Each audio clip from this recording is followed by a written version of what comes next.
Hello everyone, I'm Steve Savant, syndicated financial columnist and money color commentator. On today's show, the convenience and cautions of credit. Part 2 in our series on It's Your Money, It's Your Life. The convenience and cautions of using credit. Let me tell you, if you become a master of your own money, you can use credit at your discretion and earn money on your spending habits as long as you're paying it every month.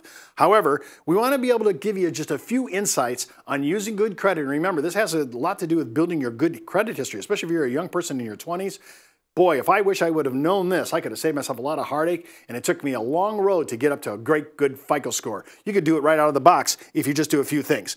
Now, credit is handy, but there comes with risks. Usually the interest rates are higher. There's charges. Some cards charge annual fees just to have the card. And remember, if the lower your FICO score, the higher those interests and maybe those higher those fees.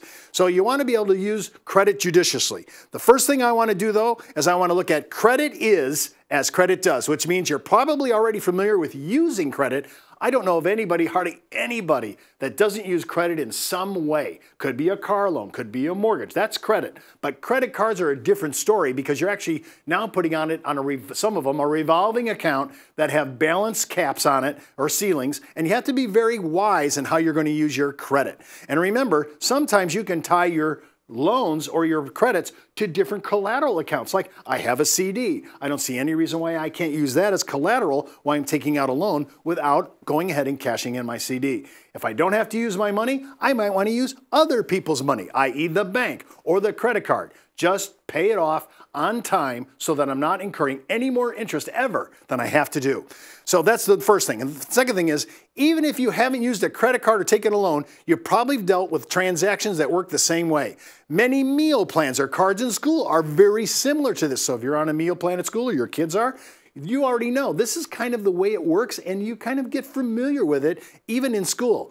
The CD and video clubs that you see in magazines have large numbers of discs and tapes that are essential for no cost based on the agreement that you purchase a full price in the future. Just keep remembering, you're paying for a subscription. What is the other side of the event? Do they have automatic enrollment? I used to get Sports Illustrated. It automatically enrolled. Once I didn't want to receive it any longer, I went ahead and I had to go through a bunch of hoops to disconnect the automatic subscription from hitting my Discover card. So I just want to give you an example of using it wisely. Make sure you understand what you're doing. Now, what does your loan cost? I always want to know, what does it really cost me to play? When I'm looking out here, the loan cost says when you shop for a loan, check the loan cost. You should be able to go to any banking institution online. They should be able to outline in full disclosure with caveats their total costs and their annual fees. And what you want to do is you want to think of, what are the terms that I have to understand? Well, the principal is the amount that you borrowed. The interest rate is the interest rate they're charging you. And is it simple interest rate? Is it compounded interest rate? Is it APY? You have to figure out what interest terms, what are you really paying? I noticed that a person, one of my clients, said, hey, Steve, I have a car that I bought for $20,000. But at the time, by the time we looked at all the payments and he paid it off, he had actually paid about almost $24,000.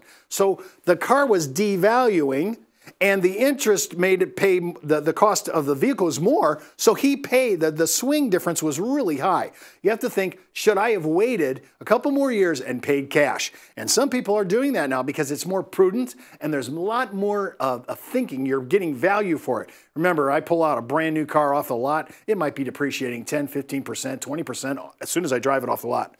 The terms and the length of the loan. What are the terms? How long can you take the loan out? I noticed when they first brought in 5-year loans on auto, it was interesting back in the 80s. I said, wow, they're going to give you 60 months to pay this off. Now, while you're paying this off, you're paying interest. So whatever the cost of the car was, plus the interest is your total cost all in. The moment you took it off the lot, it was depreciating every single month. And by the time I get to the 5th year, how much is that going to be worth? Maybe only 20, 25% of its original value. Then they extended, to make the payments lower, they extended to 72 months. Now you're really stretching the timeline. And if you're like me, I like to buy a new car once in a while, but when I buy it, I hold it. So the longer I hold it, and I like to go cash, but not everybody can. So if you're trying to go into managing your money, one of the big things I want to know is, what's the term of the loan? How long will they let me play? And 72 months is a long time for a car. I'd rather pay cash. If I can't, I want it on the shortest leash I can and still make my good cash flow every month with all my other bills. And if I have to, I might even use some of my equity position in my home just to try to modify it, as long as my behavior of discipline and my routines to watch the way I spend are all online and I'm obeying it. Remember, you're your own boss in this regard. You got to be able to say, if I don't discipline myself, somebody else will. So the loan, I want to look at the APR rate. I want to look at the interest rate. I want to look at the terms of the contract. And I want to know, what was my original principle when I got involved in this? Give yourself a little credit. Most people want to do the right thing. They don't want to be really bad stewards with their money. So if you can just walk into a new year and present your budget between you and maybe your spouse and sit there and figure out what you can do to put your household on a good financial footing, it could really make an impression not only on your bank statements and your cash flow, but you're actually teaching your kids this. Now I want you to look at this. How credit works. There's a cycle here. One, credit is the fuel that propels you through transactions and purchases. When you start a credit relationship, it's like having a full tank of gas. Now, the second problem though is, number two is, once you off and running, you can use your credit to go places and do things. But as you use your credit, your tank gradually gets empty. Number three, if you put too much strain on your credit, you'll have to watch yourself. And if you run out, you won't be able to get around to the places you did before. And number four, if you refill your tank in your credit line by paying back what you used, you'll be able to come back online and start the cycle again. Now listen, I'm all for using money prudently, and I don't want to mortgage my future today because I want something that I really don't need. So you have to start monitoring in your mind what is a necessity and what is just a desire. And if it's a desire, can I really afford it? I want to make sure that I'm never paying interest on a credit card. I mean, it's just too out there. Those numbers are too big. You're spending big money. Be careful when you take auto loans out too. Sometimes they'll give you zero interest versus, they'll give you a discount or maybe a money down plan. You need to do the math throughout the entire period of the loan and figure out which is the better deal and then execute on the basis of math. I always want to buy the best deal when I'm doing a car, especially a vehicle which depreciates. In a home, it's a little different. I hope to have some kind of real estate appreciation. But if I'm going to use my equity line of credit on my home, I really want to use that judiciously. That's really low interest rate compared to everything else I'm paying. I use that to really help myself manage my debt, and I pay that equity line off. I never want to carry a second mortgage or an equity line like that when I don't have the cash flow to support it, and especially if I'm on the edge of not being able to quite make the payments. I always want to put myself in a position. Now remember, the creditor, you're making an agreement between a creditor, and the credit agreement says that you've obligated yourself to this. So if you take out a loan on a credit card as an example, you've said, I'm willing to pay back. They've given your terms. They won't charge you if you pay on time and you pay it off at the end of your cycle. So you have to keep in mind, am I able to take these terms? If you don't take these terms, sometimes you'll feel like you need to punt and pay the minimum premium.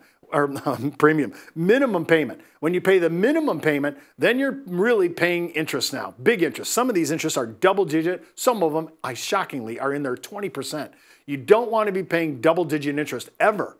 You don't want to be paying interest at all if you can afford it. So if you're paying minimum payments, or the card comes back to you and says, hey, we'll let you skip a payment. You may skip a payment and you may keep your credit intact, but you are still paying interest. So be careful when any kind of an offer from a credit company comes, it's usually for their benefit, hardly ever for the consumer benefit. So it's really important to manage it quite well. Credit is great, and if it's handled like a good steward, you can always sit there and look at the end of the month statements. I do. I take all my cards, I see where my spending is. I need to modify my behavior. I come off the holidays, probably overspent, I did, but I came right back and I started just taking out all those cards and bringing them down to zero.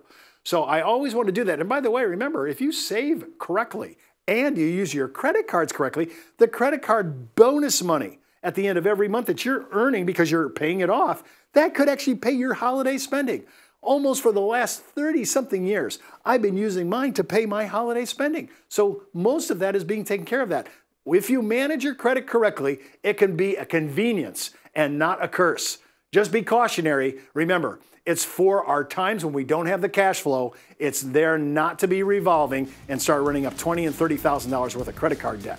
That's the point of being cautious and being a little bit stewardship over your credit.